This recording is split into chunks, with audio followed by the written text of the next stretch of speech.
Қайырлы күн, құрметті тыңдаушылар.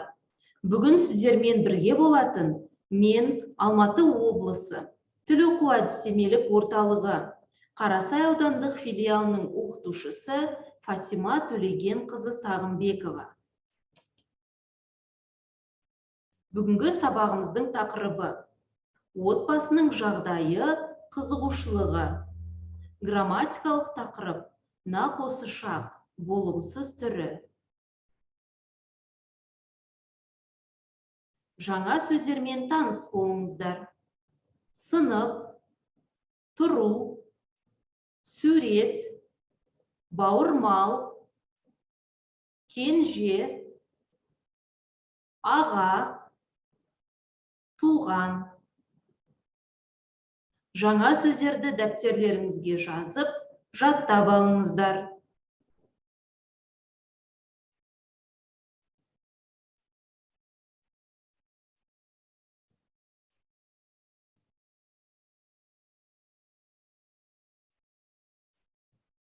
Бірінші тапсырманы орындаңыз. Берілген сұрақтарға жауап беріңіз. Сіздің есіміңіз кім? Сіздің атаңыз, әжеңіз 70 жаста ма?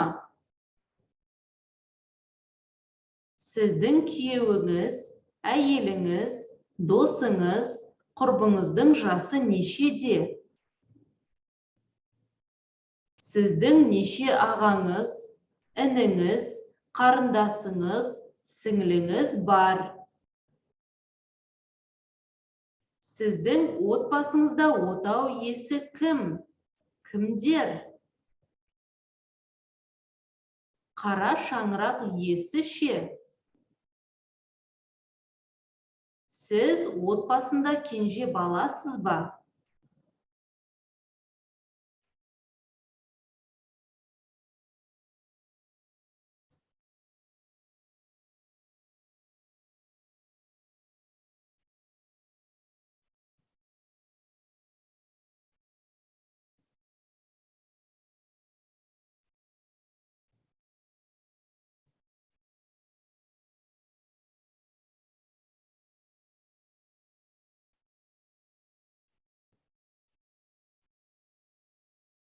Келесі оқылым тапсырмасы. Бірге дауыстап оқиық.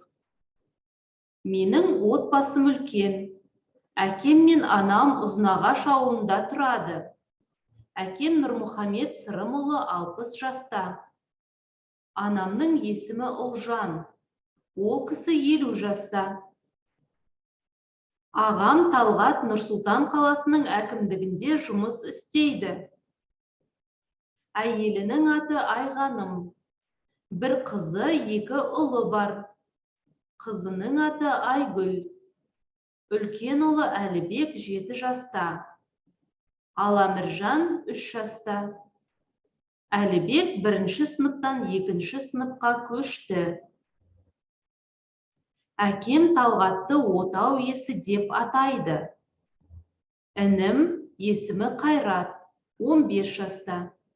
Ол мектепте 9-шы сыныпта оқиды. Оны әке-шешем кенжеміз дейді. Мені бұрын Кенжетай деп атайтын.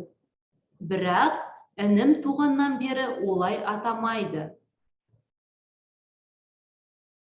Менің есімім Санат. Алматы қаласында тұрамын. Себебі Алматы университетінде 4-ші курста оқимын. Үйленген жоқпын, бойдақпын. Әкем сондай бауырмал адам. Бауырларын іздейді, жағдайларын біліп жүреді. Бізге де бауырмал болыңдар деп айтады.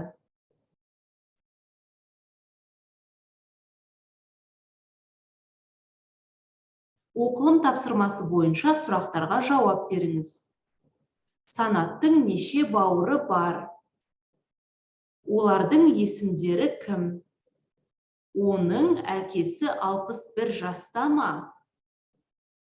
Нұрмұхамед Сырымұлының қызы бар ма? Ол кісінің отбасында отау иесі кім? Талғаттың қай ұлы отау иесі? Қара шаңырақ иесі кім? Кенжесі кім? Санаттың әкесі бауырмал адам ба? Қалай білдіңіз?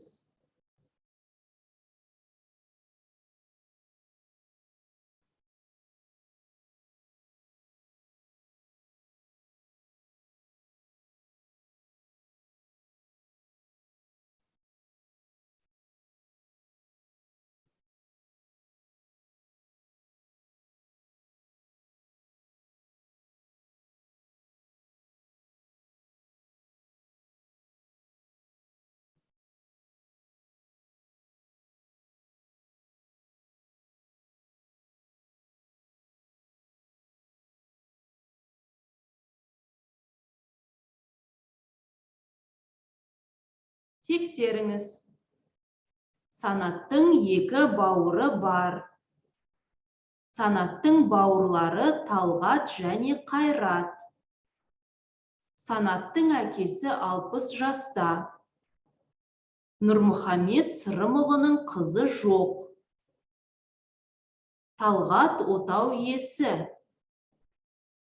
Талғаттың ұлы Әлібек отау иесі. Қайрат қара шаңырақ иесі. Кенжесі Қайрат. Санаттың әкесі бауырмал адам. Бауырларын іздейді. Жағдайларын біліп жүреді. Балаларына да бауырмал болыңдар деп айтады. Келесі грамматикалық тақырып. Нақ осы шақ. Болымсыз түрі.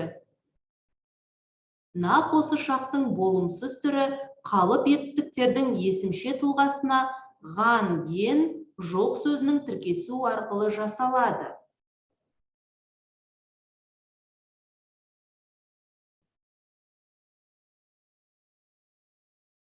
Мысалы, мен тұрған жоқпын. Ол отырған жоқ.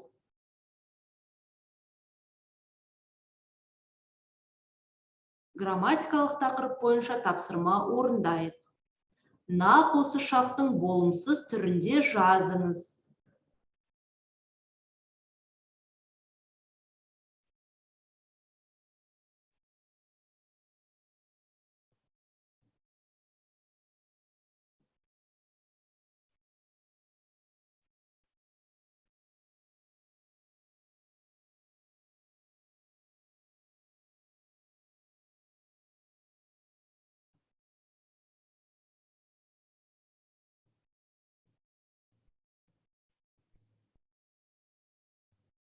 Тексеріңіз.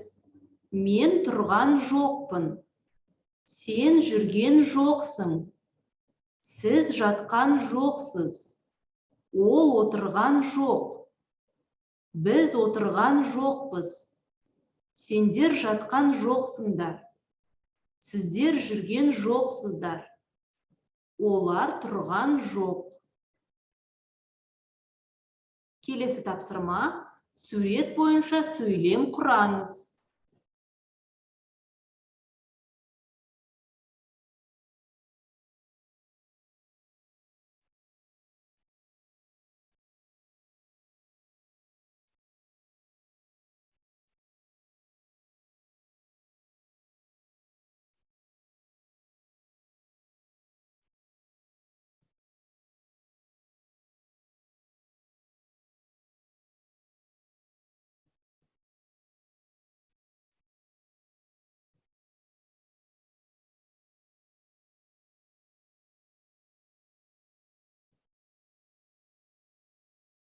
Тексеріңіз. Салтанат креслода отырған жоқ. Ол кабинетте тұр.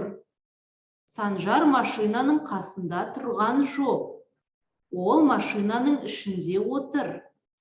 Олар шаңғы теуіп жүрген жоқ. Демалып отыр. Құрметті тыңдаушылар, осымен сабағымыз аяқталды. Үй тапсырмасы. Отбасыңыздың қызығушылығы туралы жазыңыз. Келесі кездескенше сау болыңыздар.